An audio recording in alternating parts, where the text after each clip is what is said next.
Hunger Project. And I'm the founder and coordinator of something called the Movement for Community-Led Development. And these are the members of the Movement for Community-Led Development. It's a civil society initiative that is committed. Oh, yeah. Great. It's a civil society initiative. Okay, it's a civil society initiative that is committed to taking gender-focused, community-led development to national scale. So community-led development, we'll talk a little bit more in the future, but all these organizations share the frustration that community-led processes have not been in the mainstream of policy. That the same patriarchal mindset that says it's okay to abuse women also says it's okay to deny any autonomy or money, public resources to the marginalized rural villages. And if the SDGs are going to change, that has to change. So our philosophy starts with her.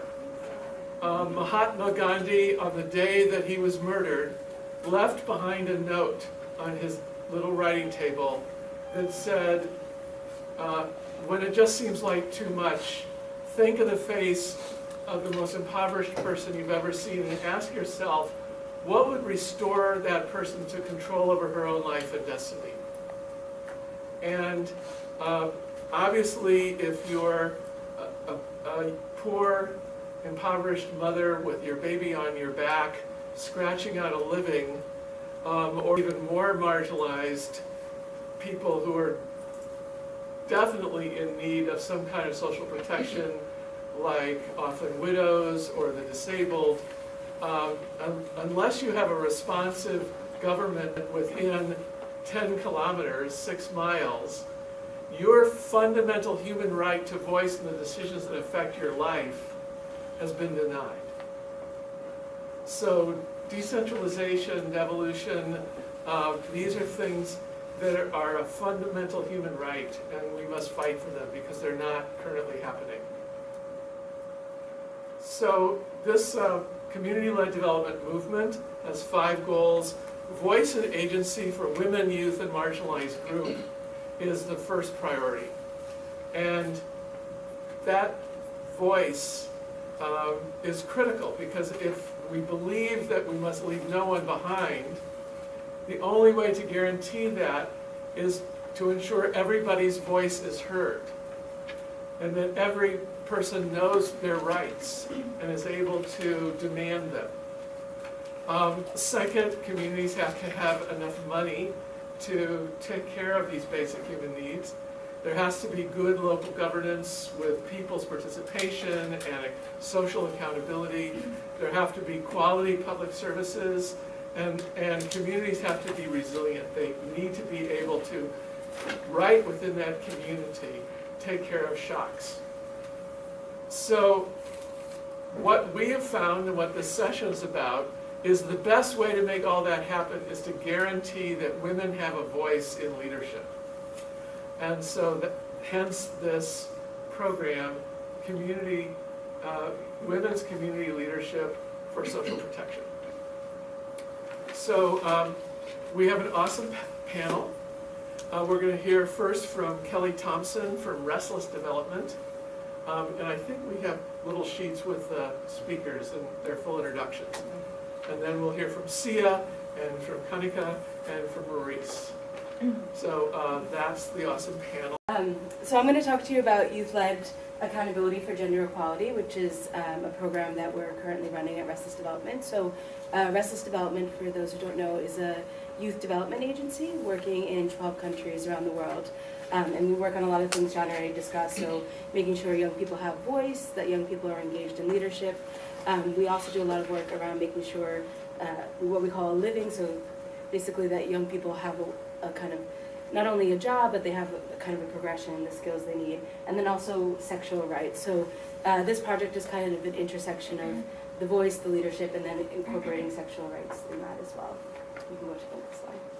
And so just to give you kind of how we're defining youth-led accountability, this is like our newest definition based on working together with a group of young people from the East and Southern Africa region to kind of define pieces of work that we've already been doing. But basically it's just enabling young people to hold decision makers to account for the commitments they've made towards sustainable development through increased capacity, access, and agency. And we have like these kind of, you can go to the next episode. The kind of 8 defined steps, which I won't go through all of them, but it's basically upskilling young people about the processes and then allowing them to identify what they want to focus on because they know their communities best and what they're working on and where the priorities should be. Mapping who's in that accountability ecosystem, understanding kind of what their accountability network will look like, then creating indicators, and then the big piece is whether sometimes we look at actual data that already exists, but in this program that I'll tell you about, it's actually giving young people the skills to collect data about their own lives and the lives of other young people living in their community, and then translating that kind of into evidence-based advocacy and feeding back to those decision makers to make sure, okay, you've committed to this, but this is what we've actually seen in our community, and how are we going to change that? This is, you probably can't read it from there, but kind of trying to explain how it works in this program itself. So we select youth accountability advocates. They're trained, like I said, on understanding what the SDGs are. This also looks at family planning 2020, so also upskilling them on FP 2020, giving them skills around data collection, analysis, and then also around evidence-based advocacy.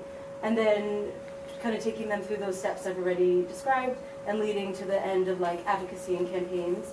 But then also really importantly, they're working with coalitions at their community level, up to the national level, regional, and then global level.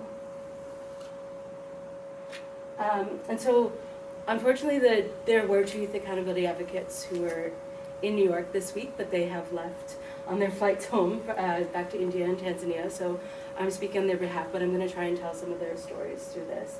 But basically, we've been working with 33 youth accountability advocates, so 21 in India and 12 in Tanzania. And then those youth accountability advocates in turn are responsible for identifying what we call change makers.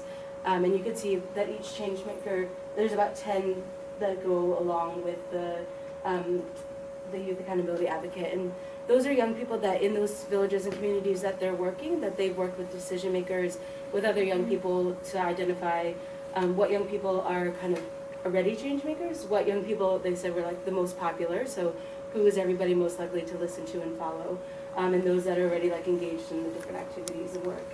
And then, like I said, it builds on to other levels, so they've also engaged a bunch of organizations working at the national level, as well as at the global level. We've engaged like over 35 organizations working on accountability, gender, family planning, SRHR.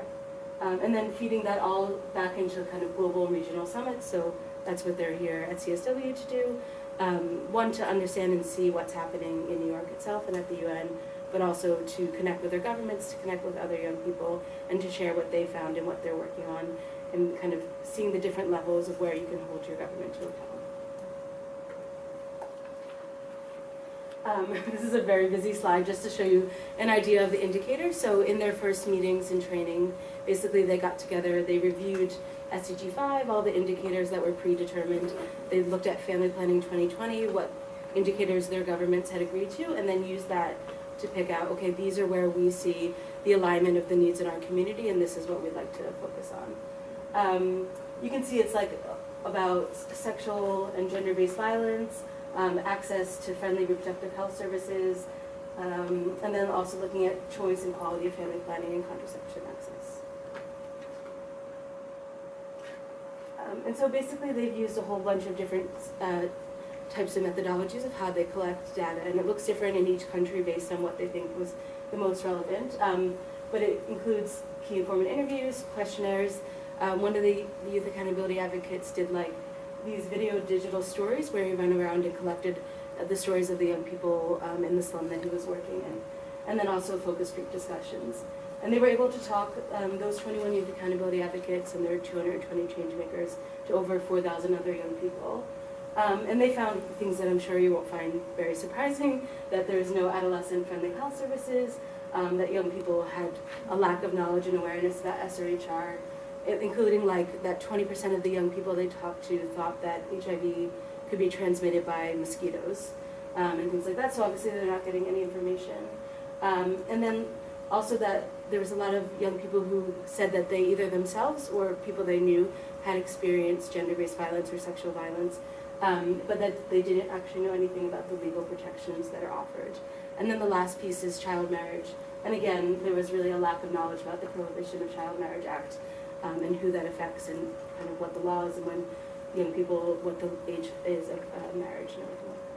Before you go to the next one, could you say a little bit about what an adolescent-friendly health service would be? What would distinguish it from a adolescent-unfriendly health service? Yeah, so there is actually, like in the Indian health system, specific health centers that were designated adolescent-friendly health centers. Okay.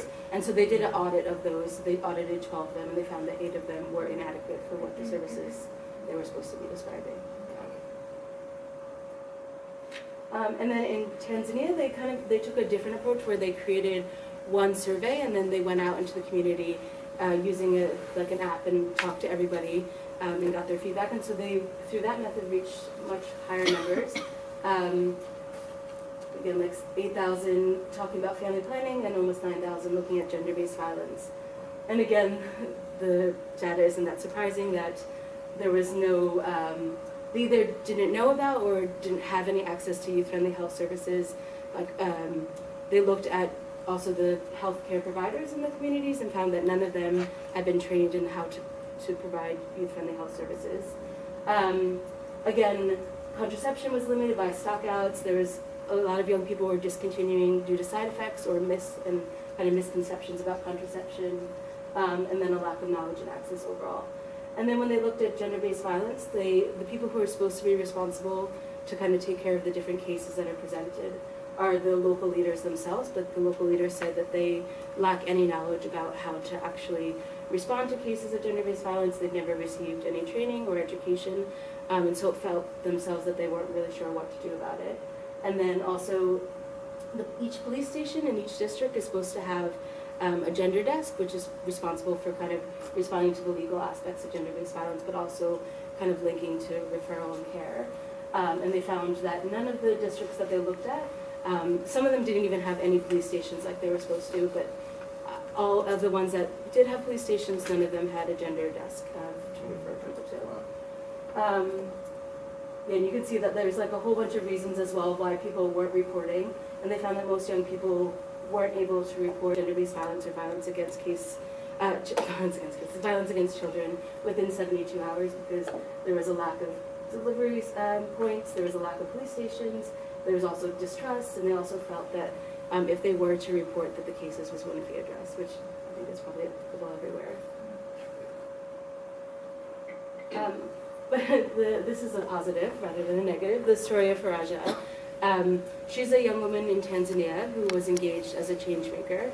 And I put her story up here because I think it's an interesting example of, even without any other interventions, purely engaging her in the program and asking questions about her life enabled her to take steps to give herself a living. So Faraja initially heard when they came to her community and they were doing community sensitization to talk about the project. She was like, oh, I'm very interested in being a part of that, but I'm married and I have a young child and I need to get the permission of my husband to participate. And so they gave her the skills to negotiate with her husband to be able to come. And then within only 2 sessions of learning about SDG5, about gender equality, she went home and you can see her, she said like, she always reported back to her husband who expressed interest in knowing what she was learning about, to explain what gender equality is, what SDG5 is. And she used that knowledge to then negotiate with him to say, listen, you're always out working and making the money, but I also want to have some financial agency. And so negotiate with him to give her $15. And from that, she was able to start her own sunflower seed business and is now working with larger vendors to sell sunflower seeds to them. So that was before they even did any interventions. That was just starting to sensitize the community and get them prepared for data collection. We can go to the next slide. And then just to tell you some stories about what's happened since they collected the data. There's a young woman, Judith, who she's actually the youth accountability advocate who works with Raja, the Changemaker. In her research, she found again that there were no health centers in the village that she was working. And so she basically, they had these dissemination events in their village where they told like the local leaders, healthcare providers, other young people, where they reported back the findings too, that there were no health facilities available, and especially no health facilities providing contraception counseling for young people. And since that's happened like a month ago, they have now had the local leaders have initiated a program where once a month they have an outreach program for young people in the community to access health services. And then I'm almost there. So the last one is then, the second to last one is the story of the Youth Accountability Advocates in Ranchi.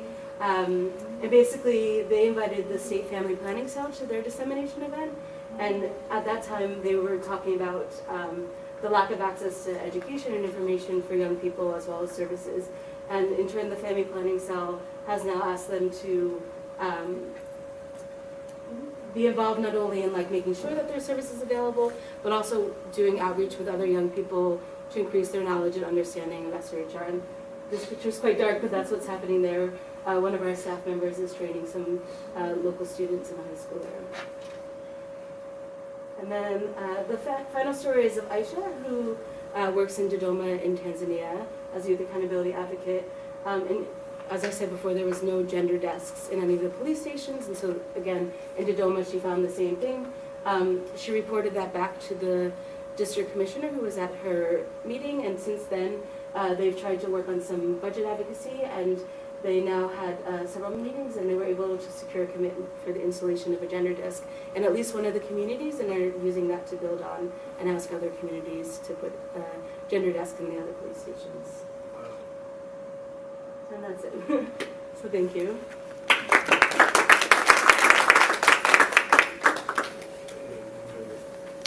Change slide decks yet one more time here. Actually, first I want to thank the Hunger Project and Movement for Community-Led Development. I represent the 3D Program for Girls and Women, and we're a global member of the Movement for Community-Led Development. So much of what John talked about earlier resonates with our work, particularly the strengthening of women's voices and holding governments accountable to provide what is promised and what is due under international and national frameworks, and then taking it even further to what is due, because girls and women deserve so much more than is currently being delivered. I'm here representing the 3D program and our partners, KKPKP, which is the trade union of waste pickers in the city of Pune, and Swatch, which is their collective, their cooperative. I'm representing the work of the 3D program as well as the research of our partner, Purnima Chikamane, who cannot be here. So I'm very grateful to Purnima and hope that I do her work justice. I think we've distributed some handouts on the broader work of the 3D program. We work in Pune, in Maharashtra state, in India, both in the rural area and the urban, in Pune city, and the work I'll be focusing on is in Pune city. So you have those details there, but most broadly, the 3D program advances gender equality and girls and women's empowerment through what we call as a convergent approach, where we're bringing together stakeholders from government, the private sector, and civil society, again, to do better by girls and women. And the 3D part of our name is a reference to the fact that girls and women are multidimensional. We are not siloed, and the services we receive should not be siloed, and the policies that are related to those should not be siloed. We see our essential package for girls and women as including a focus on health, education, economic empowerment, and public safety. Our framework for women's empowerment we also handed out, so I'm not going to go into too much detail, but I just wanted to show where the social inclusion piece fits in our overall framework. We essentially see two complementary pathways to girls and women's empowerment: economic advancement and social advancement. And that's where the social inclusion piece comes in. We are trying to coordinate and facilitate convergent programs that bring stakeholders together and that feature that prioritize the needs of girls and women in a way that advances their power and agency. So again, reflecting the idea that people should be speaking for themselves, identifying their needs and securing what they need to have those needs met. And I'm happy to answer questions later about it. In Pune City, we are working with a very specific group of women, and that is the waste pickers, organized into a union called KKPKP, and the Swatch Cooperative. Over 80% of the waste pickers in Pune City are women, so solid waste management is very much a gender issue. It's also a capitalist issue. There's a lot of money to be made in solid waste management, so even though waste pickers are predominantly women, their livelihoods are constantly in danger of privatization of contracts. Once livelihoods are secured, once the force was professionalized, they were also in danger of men moving into the business as well, because that's what happens when opportunities are secured. So Swatch and KKPKP are primarily, their membership is primarily women, and they have deliberately kept it that way to ensure that the empowerment thrusts of the movements reap benefits for women. The waste pickers are mostly low-income Dalit women living in slums. They are among the most vulnerable in Pune City. They are consistently facing economic, environmental, and social risks and hazards. About 25 years ago, a group of activists came together to see what could be done to protect this particular group of women, and with the women themselves, organize the trade union. So there's 25 years of women's collective action that we are trying to support. We didn't start this. Women have always been, the waste pickers themselves have always been at the forefront of this movement. And we are simply sort of stepping in to see how can we make the connections with local government and with the resources of the corporate sector to continue to support them and safeguard them. In 2006, the union formed the cooperative and created a formal agreement with the Pune Municipal Corporation to essentially provide waste collection for the city of Pune. At that time, the membership decided they wanted to be self-employed. They did not want to be municipal employees. They wanted the flexibility, which often women need, to be able to manage the rest of their lives and the other care work that they had. There are now almost 11,000 members in the union and 3,500 members in the cooperative. Through the agreement with the city, the waste pickers are providing essential municipal services. They are doing door-to-door collection and really covering the whole city, from high-income housing cooperatives to slum areas. They make their living from user fees, so they're paid directly by the household, and then they also have the right to waste, and that was a right that was secured. So they are able to collect recyclables and sell them, and through that generate more income. They collect up to 1,100 tons per day of waste, and they provide a huge environmental service to the city, because so much of this is now diverted from landfills, which is not what the private contractors do. Most of what happens when a private contractor is involved is that it just ends up in a dump, which is often in a neighborhood where waste pickers live. So up to 200 tons per day are diverted because of recyclables, and up to 3 tons are composted. And we are now exploring making composting an essential part of citywide services. So even more will be diverted from landfills, and we're trying to move towards a zero waste model. And then most critically for them and their families is they are often the sole breadwinner in the family, and they are providing an essential service for their families through their livelihoods.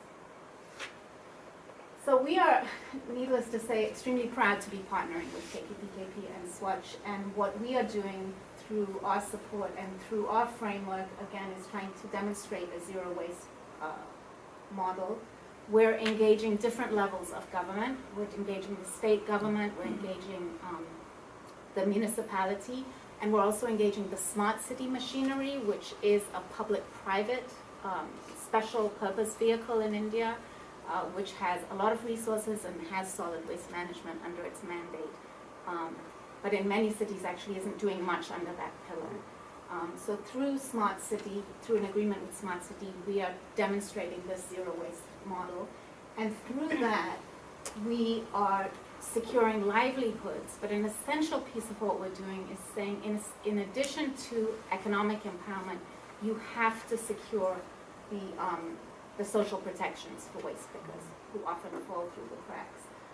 So as part of that, we supported a review of the barriers to social inclusion, and along with that, it was sort of an action research advocacy program where the review was being done, but advocacy was going on at the same time to sort of see what are the barriers and how can we address them immediately and in the long term. And we were also leveraging private sector funding to improve occupational safety and identify funds for scholarships for waste pickers' children.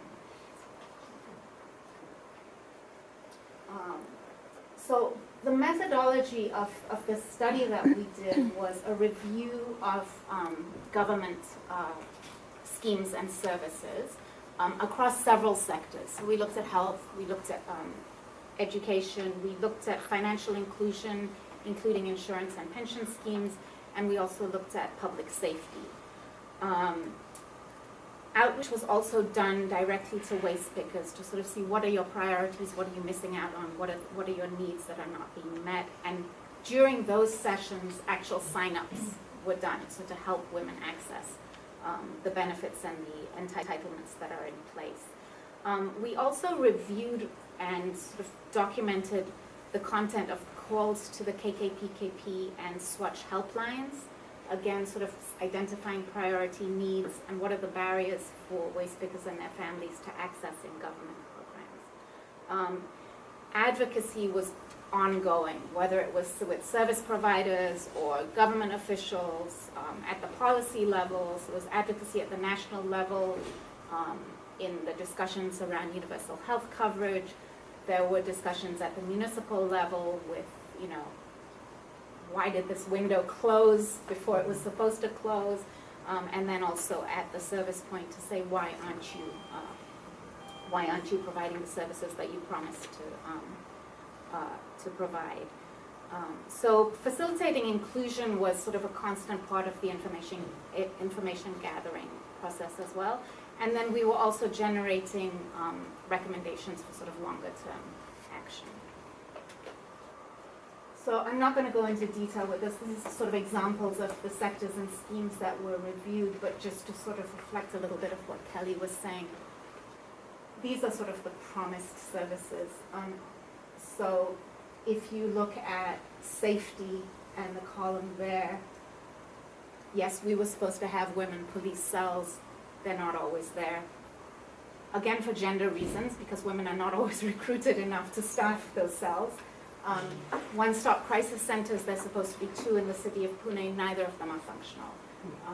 So this is sort of the minimum promise. It doesn't mean that's what's being delivered. So the accountability piece is even going beyond just signing waste pickers up, but also making sure that this promised services are in place. Also just want to point out that, for example, under the health, the charitable hospital scheme, private hospitals are empaneled under government schemes, so they're receiving tax breaks, they're receiving funds from the government, and they are obligated to provide services, and a certain number of beds are promised to indigent patients. So in Pune city, there are 46 hospitals, 1,000 beds. In 2017, less than 5 Swatch members actually were able to access those beds. So you get a sense of sort of the lack of social inclusion, you know, for lack of a better term. So, like Kelly said, our findings were not surprising. They weren't unexpected. But we sort of came to identify barriers to inclusion both from the demand side as well as the supply side. And a key part of the barriers was just sort of schemes which almost seemed designed to exclude. There was no proactive outreach or enrollment processes. There's no sharing of information or information campaigns. So many of the waste pickers, in fact, didn't know what was available to them and what they were entitled to. There's stringent and very confusing eligibility criteria. The poverty line to qualify for certain schemes actually shifts. So there's no one set poverty line. Because of that, documentation requirements are extremely cumbersome. So one card might work for one scheme, it wouldn't work for another one. Application processes, there are tight deadlines. Some of them are online. There are very few waste pickers with access to computers, even in community centers. You have to go to a certain spot, which means there are high opportunity costs, travel costs, wages lost, time spent. Many of the schemes are inadequately funded, both in terms of quantity and qualitatively. So budgets are based on nationally set quotas, not on locally assessed needs. Another piece of the barriers really has to do with the fact that services are not what they should be. So if you have to take time off from work to sign up, and you go to a service and you don't get what's promised, you're not going to go back. And you're not going to recommend that your co-workers go to that. That's the same for all of us. So women deserve and want good services. And when we don't get them, we don't access them, because it's too costly, both in terms of time and money. And then there's a lack of accountability. And part of the problem with the impaneled hospitals is that there are very poor enforcement mechanisms in place, so they can turn people away and they're not accountable. They've already gotten their money or their tax break, so there's no carrot or stick in place at all to sort of manipulate. There's no real quality assessments done, so there's just financial audits done, no performance audits, certainly not from the perspective of girls and women and what they would say was a quality service. There's very poor enforcement of rights frameworks and enabling legislation. And what we found in India is that there are actually very progressive laws on the books. So the right to, the Prevention of Child Marriage Act, Prevention of Violence Against Women Act, the right to education, these are all fairly solid documents which are just not being held to at all. And then finally there's poor or there are no grievance mechanisms in place. Oh, this is a picture of, I've got a couple of pictures in there of Swatch members in their workplaces. These are, again, the costs are not surprising. Many of you know them. The costs of social exclusion. In the areas that we're working in with health for the waste pickers, there are huge occupational hazards. They're exposed to chemical waste. They're exposed to bodily fluids. They're exposed to risks just simply because they are working in the city, on the road. Car accidents and being hit by cars is very common. And then just having lack of access to preventive care and emergency care just compounds these risks. In terms of lack of access to scholarship programs, which again many are in place, but the kids of waste pickers are not accessing them, it just becomes then the perpetuation of poverty through generations. Financial inclusion has obvious risks, particularly for a population that is at risk of a lot of shocks. So if there's a fire in a slum, you are at risk of losing everything. If there's a flood, you're at risk of losing everything, both of which have happened in the past year. You're also at risk of losing the documents that you need to re-enroll, to get the protections you need to withstand that shock. And public safety is just a huge problem. For us, for the waste pickers, occupational and public safety sort of merge because the city is their office, so to speak. There are two particular risks that I wanted to focus in on a little bit. One is the the violations of rights and dignity and the violations and the lack of accountability and holding to both international and national agreements, particularly within the global context that all of us are thinking about here at CSW, where social protections and the rights to them are being systematically undermined by social and religious and market fundamentalists, essentially. So these are at risk, and it becomes even more important to protect these rights, both for each individual waste picker, but also within this broader context that we're all having to grapple with. A final risk, which is huge, is sort of the use it or lose it risk. That if women are not accessing these reserved beds in the hospital, eventually we're going to lose them. If the kids are not accessing the scholarships, eventually that budget is going to dwindle, and we're going to lose it. And that within the context of increasing privatization of social services is a huge risk, because the private sector is waiting to step in. So we do need to protect those budgets, and we need to use them, and it's not that there isn't the need. So then what are we doing, and how are we getting to inclusion? On the demand side, KKPKP and Swatch are really strengthening their member services. So they're doing more awareness raising and sharing information, increasing agency and entitlement through training, support, collective action. They have, since this work, are now putting in place a network of help desks where they can inform, they can sign people up for benefits and entitlements, and they can also register and address grievances. And then there is constant advocacy to make claims on budgets at the municipal level, at the state level, and at the national level, and also to make claims on public officials' attention. So the political economy of waste is very complex, and there's a lot at stake.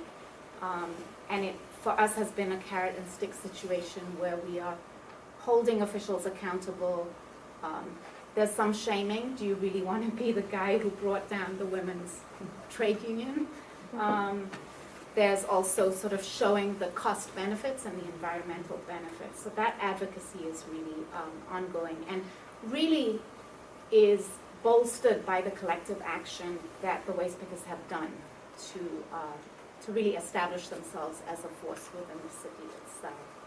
Okay, I just have a couple more slides.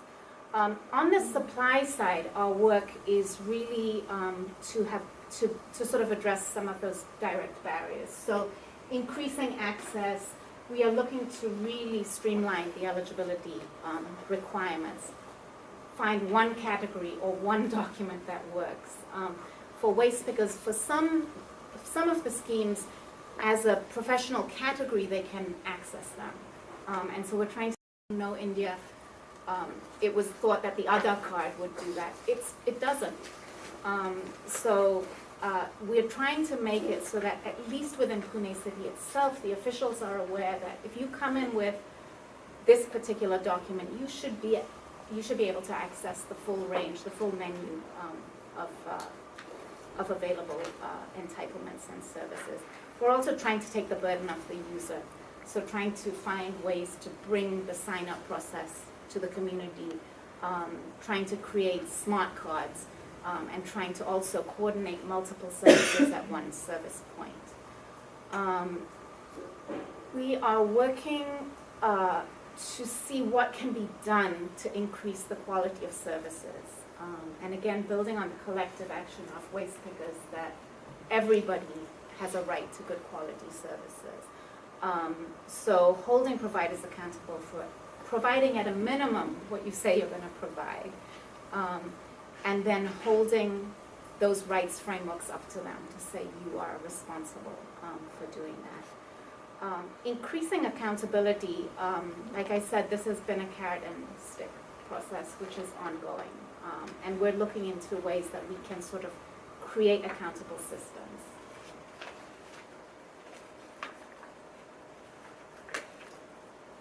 And that is it. Just wanted to sort of show that when you talk about the SDGs, this program in particular for us is the one that covers almost all of them. You know, and when we engaged with this particular group of vulnerable women, we're constantly reminded of the impact that they have and the contributions that they make. And it becomes even more critical that they are both economically and socially included and protected. And these are some of our partners. A little bit today is the experience of the Hunger Project in India of working with elected women leaders in local governance and how that's translating into social protection programs at the ground level. So just before I start talking a little bit about the work that the elected women are carrying out, just a little context as to what the situation in India is today.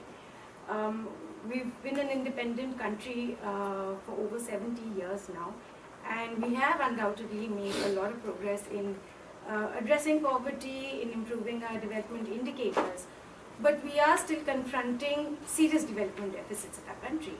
So, for example, India has an infant mortality rate of 41, which means for every 1,000 births, the infants that are born in a year, 41 don't survive. We have a maternal mortality ratio of 130, which means for every 100,000 women who give birth, 130 of them don't survive. We have only 69% women and girls over the age of 6 years who have attended school. 50% of pregnant women between the ages of 15 and 49 are anemic. And the list goes on. This is just to give you a general sense of the context in which we are talking about social protection in India. And what's worth noting is that among these sections of population, it is the marginalized sections of population who are overrepresented. So it is the scheduled castes, the scheduled tribes, persons with disabilities, religious minorities who are overwhelmingly predominant in these, and within those it is the women form the largest numbers. So that is broadly the context in which we are looking at the whole issue of social protection and women's leadership in India. Now, what is the state response to the issue? We have a large social protection system in the country. We have a rural employment guarantee scheme. We have pensions for old age, pensions for widows, pensions for persons with disabilities, a whole range of pensions. We have maternity benefit schemes. We have programs for subsidized food grains. We also have a health insurance scheme. Contentious as it may be, we do have an elaborate program of social protection in the country. This is by the central government. The state governments also have an elaborate program of social protection schemes and programs. But it is not the central government and it is not the state governments that actually ensure that these entitlements are reaching people on the ground. So we're a large country. We're a population of 1.4 billion. And it is through local governments in India that these programs are being implemented and ensured that they are reaching people at the ground level. Now, local governments in India were institutionalized through an amendment to the Constitution in 1993. And this really has been a very transformative opportunity that the Hunger Project in India has seized. It has, besides institutionalizing local self-governance in both rural and urban areas, it has ensured affirmative action. So what that means is that women and other marginalized sections of population have found reservation in local governments. And you can imagine, given the context that in which we are, how important it is for public office holders at the local level to be responsive to the needs of people. So we are currently,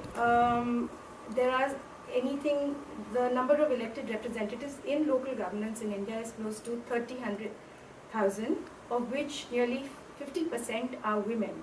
So that's a huge number of women who are now occupying public office at the local level across villages and cities. what does that mean? What is it that, how is it that women are, what is the role that women play in ensuring that social protection schemes and entitlements are reaching the people that they are meant to reach? As I mentioned earlier, among the women public office holders, among the elected women representatives, a large number of them are themselves from marginalized sections of population. So they have the best understanding of who it is in their communities who require these social protection schemes the most. And that becomes particularly important in view of the fact that we are a resource scarce country. So we don't have the budgets that we require for these programs, which means we don't have adequate coverage of social protection schemes. So if we have entitlements for social housing, not everyone in a given year who needs social housing program will receive it. Not everyone who's eligible for a pension will receive it. And therefore prioritization becomes extremely important. And women who are who belong to these communities and have the best understanding of who these people are really well placed to be able to ensure that it is the most marginalized sections of population who are getting the benefit, who are being prioritized in the implementation of these entitlements. The other thing to understand is that India is an extremely complex country and our governance systems are extremely difficult to navigate and maneuver. We're talking about schemes and programs that are coming from the central government to the state governments down to local governments. So it's an extremely complex process. And ensuring that they reach people at the ground level effectively necessarily entails a huge amount of negotiation with the local bureaucracy and with local government officials. And we're talking of a context where John had just talked about having a local government within 10 kilometers. We're talking of a context where the district office where you have to go to meet government officials is very often 100 kilometers with very little mobility. There may be a bus that comes once in the morning and once in the evening. Most of these women are daily wage earners, which means that the days that they have to take out to go and meet government officials to get the work done are also days that they are having to let go of their daily wages. In return for the work they're doing, they're getting hardly any compensation, very little or none at all. So that is the context in which it is that elected women in politics at the local level are kind of delivering, and they are also working in context of high expectations. They are the interface of the government at the local level, and whatever is met or not met is they're directly answerable and accountable for them. But beyond that, what really changes when women come into governance processes and what happens when women come into political spaces? And what we find is that they enable women and girls to find their voice and to be able to raise their concerns. When women are present in positions of decision making, other women and girls are encouraged to be part of these processes, which means that girls are able to raise issues of social security that are important to them that have not been talked about for many years so far.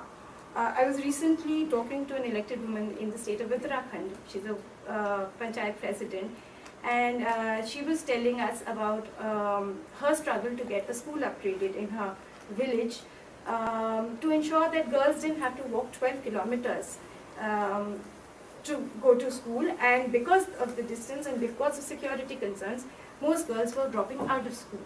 And she worked for 3 years to ensure that the school in her panchayat was upgraded. And my question to her was, well, why didn't this happen earlier? It's been a problem for long enough, clearly, why didn't anyone take note of it? And she said, well, there were hardly any women in governance processes. So there is a shift that happens, and we at the Hunger Project in India have also started documenting this systematically, and we do find that we are moving from our own experience where it sounds anecdotal to actually establishing with evidence that yes, there is a shift that happens, there is a greater gender responsiveness and social equity that comes in when women are occupying positions of power in politics. What happens when You've got sleepy. There. so what happens when women are in positions of power? Our experience of 18 years now shows is that in the panchayats, in the villages where we are working, we now have villages that are free of open defecation, which means every toilet in the every home in the village has toilets. We have women who are bringing electricity to their villages, not just so that there is electricity, but because that ensures safer public spaces for women and girls, that schools are upgraded so that girls are not having to drop out of schools, that there are toilets in schools that are functional so that girls can continue their education, that there are villages that are free of child marriage. We are working with close to 3,000 adolescent girls in India, and the elected women that we are working with are ensuring that 98% of them continue to remain unmarried. So that is the change that we see when women are involved in decision-making processes. How does this happen? There is a lot of work that is happening through women's participation in governance processes at the local level in India. We at the Hunger Project in India are working with close to 7,000 elected women to strengthen their leadership and to strengthen their voices and participation in governance processes. And I'm not going to get into very many details of how we do that, but this is a snapshot of how it is that we go about doing that work. We work with the elected women for the entire tenure of the 5-year elected, 5 years in the term. And we start prior to the elections with campaigns to ensure that active women and women who are really concerned about bringing development to their villages are elected to office. And post that, we work with them through a systematically designed intervention for the entire 5-year period to ensure that they are able to work effectively in their panchayats. One crucial thing that, one crucial aspect of this intervention is the process of federating elected women representatives. Our experience has shown that when women try and negotiate their way through the system individually, they face a lot of challenges. But when women get collectivized together, it's a very different story. And so across our working areas, we have a number of federations of elected women representatives, and they not only address issues of concern to their communities collectively, but they also work together to raise issues with governments to strengthen local government systems in the country. So that is broadly how it is that we... Yeah. Can I jump past that? No, I think we're there. Okay. And yes, it's encouraging. We have a lot to, there's a lot that motivates us, there's a lot that we see in the ground changing, and to continue the work that we are doing. But it's not easy. There are a lot of challenges, and then actually we can talk about the challenges. We need a whole day to talk about the challenges that the women are facing, but I just want to point out 3 major concerns that we struggle with continuously. And the strongest among that is the cynicism and the skepticism regarding women's ability to be effective in governance processes. When the 73rd Amendment was enacted, close to 3 decades ago, there were women who were working with the support of their family members, and there still continue to be some women who do that. But there's been a marked paradigm shift in the work that women are doing. We see work happening in villages that have not happened in the last 70 years. We see gender and caste hierarchies being challenged on a daily basis that has never happened before. Yet, in popular understanding, there is a lot of cynicism that is still attached to the whole issue of women's leadership.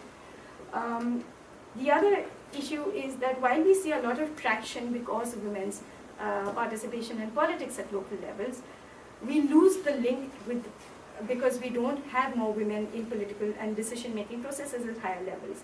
In India, the discussion on bringing reservation in Parliament and state assemblies has been going on for years on end now, but unfortunately there is very little movement on that. And finally, what I want to draw your attention to the fact is that yes, the Indian state did take a huge step forward by ensuring that women's representation and participation in local governance is ensured. But beyond that, very little has happened. So not only do we find that capacity building and handholding that is required for these elected women is very, very weak. We are continuously dealing with a policy environment that is working against women's leadership. So that is a big struggle for us at the Hunger Project in India, that we have to engage continuously to challenge and to push back against policies that are really detrimental for women's participation and leadership in politics. So I'll end with that. Okay, so that was the last slide. Nope. Do that. Yeah. What I also have to say is we were fortunate that I work for Church World Service, that we had partners this week. They already left. People we work with, Isabella Alexander and Andrea, and I will try to channel, their what they contributed this week, because I think that's really important. We are also part of the community-led development movement, and what we have seen is a framework that has worked for us in trying to develop sustainability. I have lived and worked in Indonesia, and there is a little lizard, a gecko, and he or she, I don't actually know whether he or she, lives in a lot of the houses, and when you manage to hear the gecko who makes a sound like gecko, if you manage to hear it 7 times, you can do a wish. I think we have come up with something that you don't have to wait until you hear the gecko 7 times, but something that can help us to really develop sustainability and create a change and to make a difference. Very much based on an integrated approach, as also my fellow speakers were alluding to. Okay, this is for the US people here, a little joke about the gecko and the geico. But so every letter stands for something. So we have first. Can you see it? Oh, it's very dark. Okay, it's the G of gender. Gender mainstreaming is important, and we all know about it. That's why we are here this week.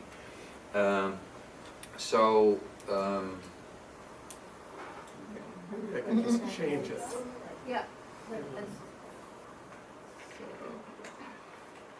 Because you have the danger that I will fall asleep on a Friday, right? Yeah. No, I think what's also important is that you don't have to convince us that this is extremely important to pay attention to this, that SDG 5 is maybe, one of the key SDGs, if not the key SDG. But I often have to speak, and especially, people that are always talking about what is the return on investment. Investing in women is smart economics. You have data that shows that. So girls who are more educated earn more income, have greater access to family health information and services, are more likely to delay early marriage and childbirth, have healthier babies. So, the G of gender is mainstream is extremely important. Second thing that I would like to mention around this is that what I've heard, we still have to do a lot of work to improve this gender gap, to work on that. We heard examples of that today as well. Politics, this country has never had a president. It's about time. The next letter is the E of enabling environment, and there also that we have heard, what is extremely important is that we also work at the local level, at the regional level, at the international level to push for policies to ensure that countries ratify conventions. The Convention on the Right of the Child is even not signed by this country. Ensuring that the countries stick to the Paris Declaration, climate change, etc. And inclusion is also part of that, ensuring that no one is left behind. Then the C of community-led, and this session is all about that. The interesting research data was shared by Sia. We also have seen that if we compared in Kenya, for example, two villages, one village where we wanted to start an intervention, and another one we had worked already for 10 years. And on water groups, improved access to water, make the distance to the water sources smaller. And there, the gender-based violence incidence was much lower than in the community where we are going to have an intervention. In the community where gender-based violence was lower, we had worked already 5 to 10 years. So I made some notes in terms of what is important around community-led. This takes time. You have to take time to make that investment, but it will ultimately pay off. The K of knowledge is important. So not only the indigenous knowledge that we have talked about, that community knows pretty good about how to improve their situation. What we often say is we don't go into a community saying, what do you need, but what do you have? Still, there are some, there is some knowledge out there, academic knowledge, where we know certain things work better than others. The example I always give is the first 1,000 days that we have learned. If you take care of the pregnant mother, lactating mother, you really give that child, and especially even more important for girl child, the proper start that it needs to get into this world and improve his or her life. The last letter is the O of opportunities, what I want to say about that is we are facing a lot of what I call wicked problems, climate change, global migration, so very complex, and there is no silver bullet to solve that problem. And so we need to be satisfied with the so-called small wins, but those small wins are very important to ultimately improve the situation and get us to reaching of those sustainable development goals. Also around the opportunities, what I would like to mention is ensuring that we leave no one behind, and that is actually the crux of my presentation today, because what we try to do this week with flying in some of my colleagues is to ask your attention for some of those communities that are not directly communities that you think of. And the first one is, so Andrea Casamento is our partner from Argentina, and her husband is in jail, and her child, one of her sons, was also not rightly put into jail for a period of time. Anyway, so she faced a lot of problem and a lot of stigma, etc. Trying to raise her children with her husband in jail, and as a result, she created this group, and ultimately it became an NGO, and to really assist this community that is facing a lot of challenges, because the children at school, how can they tell their story, or they need to keep it a secret, but if it's not a secret, they're stigmatized, etc. So she explained to us that it took them 2 years to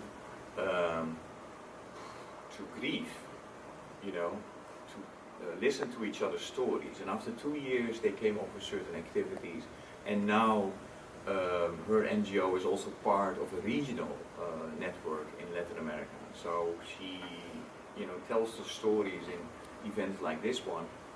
So for me, that's something that I really wanted to raise it. I was yesterday on a panel on sports. I also think that sports very often can help to create a situation as an entry point. I mean, first of all, it's good to work on health issues, etc., but also as an entry point to start discussing about health, reproductive health, mental health, etc. Especially in Latin America, soccer is of course key. And a few other places. And a few other places, like the Netherlands. Can I go one back? What she told me, and I was so struck by that, is that so this child, he had never, the dad might be released, I think, next month, what they hope. So the dad, he had never played with his children. So that is also something that the parents had to learn, and the children had to, how do you do that with your children? So it's very simple things that you often think about are not as simple. The other group that I would like to ask attention for is people on the move. We'll try to stick to my text because otherwise I go everywhere.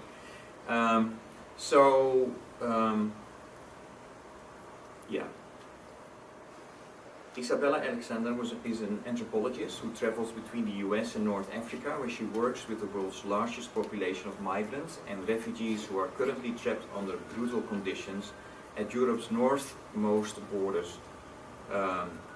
And she reminded us about the people who are behind the 68.5 million forcibly displaced people at the moment in the world that don't have a country to call home, or a country to defend their basic rights.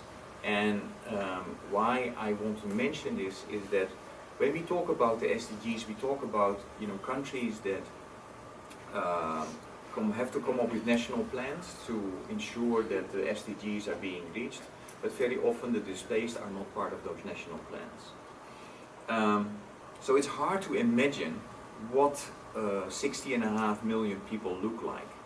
So to give you a better sense of the magnitude, that is 1 in every 100 people in the world, and over half of them are children that in this, here you see a picture of going from North Africa to Spain. Those are the circumstances that kids are as well. And then are being detained. Okay, to help us make this leap, Isabella drew on excerpts of a poem by Warsan Shire, a writer and Somali refugee, who reflects on her own experiences of this displacement in her work. No one leaves home unless home is the mouth of a shark. You only run for the border when you see the whole city running too. Your neighbor's running faster than you, the boy you went to school with, who once kissed you behind the old tin factory, is forced to carry a gun bigger than his body now.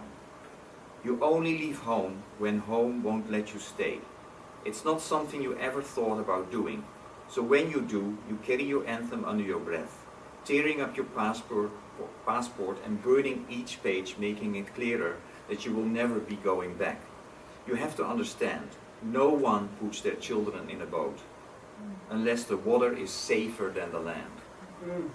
Who would choose to spend days and nights locked in the stomach of a truck unless the miles traveled meant more than the journey? No one would choose to climb over razor wire fences, to be beaten until even your own shadow leaves you, to be raped, drowned, forced to the bottom of the boat because you are darker, to be sold, enslaved, starved, shot at the border like a sick animal, lose your name, lose your family, see if you can make a refugee camp a home for a year or 2 or maybe 10. Stripped and searched, you find prison everywhere you go, and if you survive, you're greeted on the other side with go home blacks, refugees, dirty immigrants, asylum seekers, sucking our country dry of milk. Look what they have done to their own homes. Now what will they do to ours? But the dirty look in the street are a little softer than a limb torn off. Insults are easier to swallow than rubble, than your child's body in pieces at your feet. For now you must forget about your pride. Your survival is more important. I want to go home, but my home is the mouth of a shark. My home is the barrel of the gun. So Isabella Alexander is working on a movie called The Burning, and that will be released, I think in the second part of this year. And she reminds us about the power of combining research and art, whether in this movie, and she showed us the trailer a few days ago, or by the poetry of this artist. And it has the ability to humanize the most complex political issues, to remind us that even in the masses, even in the 68.5 million, there is still the story of one. So, you know,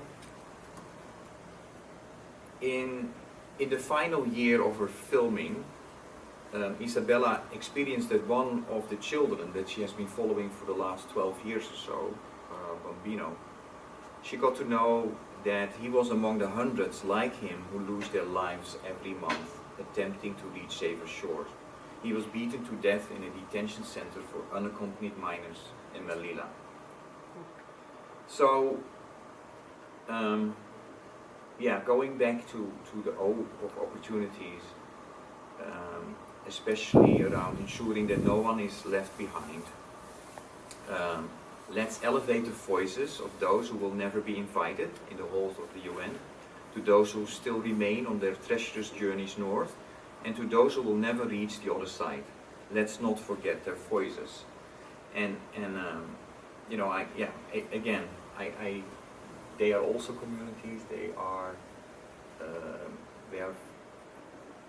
you know, we talk about these numbers, 68.5 million people. John, we are sitting so close. You just could have told me that it's done, right? You know, so you know, I